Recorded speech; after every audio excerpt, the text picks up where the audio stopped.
संत रामपाल जी और रजनीश ओशो जी दोनों ही आध्यात्मिक संत हैं, लेकिन दोनों के आध्यात्मिकता के मार्ग में एक विशाल अंतर है। ओशो जी की एक विचारधारा जिसने उन्हें विश्व भर में प्रसिद्धि दिलाई। उनका कहना था कि भगवान है ही नहीं और जो मनुष्य भगवान को मानते हैं वह बिल्कुल मूर्ख हैं। उनका मानना यह था कि भगवान सिर्फ एक कल्पना मात्र है। देखिए इस वीडियो के माध्यम से। Do you consider yourself a god? My God. There is no God. So how can I consider myself a God? God is the greatest lie invented by man. और वहीं दूसरी तरफ संत रामपाल जी महाराज वेदों से प्रमाण देकर सिद्ध करते हैं कि भगवान साकार है, सह शरीर है और मनुष्य के समान देखने योग्य है। प्रमाण के लिए देखिए संत रामपाल जी महाराज का यह वीडियो सत्संग। को देने के लिए स्वयं चल कर आते हैं सतलोक से। अब आपको उन वेद मंत्रों से रूबरू कराते हैं। ये देखिएगा, ऋग्वेद ये 9-10 मंडल इकट्ठा ही अनुवाद है। ये कहाँ से प्रकाशित है ये देखिए। प्रकाशक हैं सार्वदेशिक आर्य प्रतिनिधि सभा, महर्षि दयानंद भवन, रामलीला मैदान, नई दिल्ली। ये इनके फ़ोन और फैक्स नंबर है।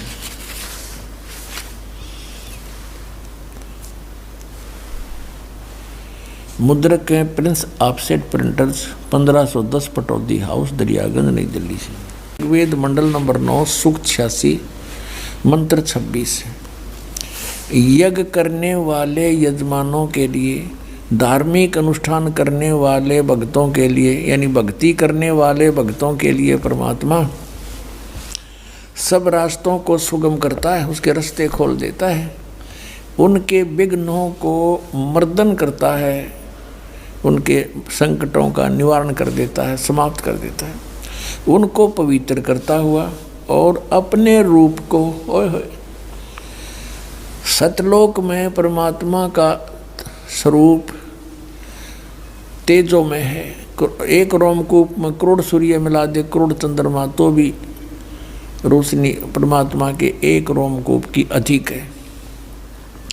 इसलिए जब यहाँ आता है तो अपने रूप को हल्के तेज पुंज का कर लेता है, हल्का कम रोशनी वाला, अपने रूप को सरल करता हुआ वह कांति में परमात्मा अर्थात कबीर देव, ये कबीर देव लिखना, कबीर साहब, विद्युत के समान पहुँचूंगा क्षण एक में, क्षण एक में, क्षण में क्रीड़ा करता हुआ और वर्णीय पुरुष को यानी अच्छी आत्मा को प्राप्त होता है, श्रेष्ठ आत्मा को।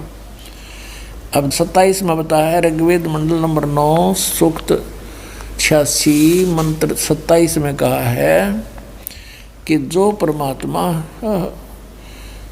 परमात्मा ध्युलोक के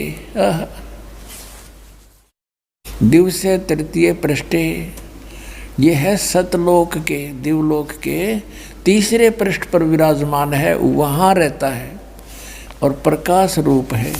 अब देखो ऋग्वेद मंडल नंबर 9 और सूक्त 82 का, ऋग्वेद मंडल नंबर 82 और मंत्र नंबर 1, सर्वोत्पादक प्रभु, सबकी उत्पत्ति करने वाला परमेश्वर, प्रकाश रूप, सद्गुणों की वृष्टि करने वाला, पापों के हरण करने वाला है, वह राजा के समान, राजा के। ये 269 पे और 270 पे देखो, इन्हीं का अनुवाद 270 पे। राजा के समान दर्शनीय है, राजा के समान यानी नर आकार है, मनुष्य दृश्य है, देखने जोगा है, साकार दिखाई देता है। वह पृथ्वी आदि लोक लोकांतरों के चारों ओर शब्दमान हो रहा है।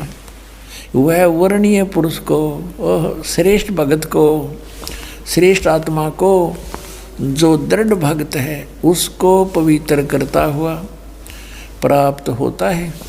जिस प्रकार विद्युत स्नेह वाले स्थानों को आधार बनाकर प्राप्त होता है, अपने आत्माओं जो परमात्मा को निराकार कहा करते अपनी कर कमलों से लिख रहे हैं परमात्मा साकार है, राजा की तरह दिखाई देता है, वो तीसरे मुक्ति धाम में विराजमान है, वहाँ से चलकर आता है, अच्छी आत्माओं को मिलता है। इनके विषय में कहा है मोती मुक्ता दर्शत नाही, ये जग है सब अंदरे, दिखत के तो नैन चश्म, इनका फेरा मोतिया बंदरे। अब यह निर्णय आपका है कि आप संत रामपाल जी महाराज के द्वारा बताए गए वेदों के अनुसार प्रमाणित ज्ञान को स्वीकार करते हैं या रजनीश ओशो जी द्वारा बताई गई उनके स्वयं की धारणा से प्रभावित होते हैं।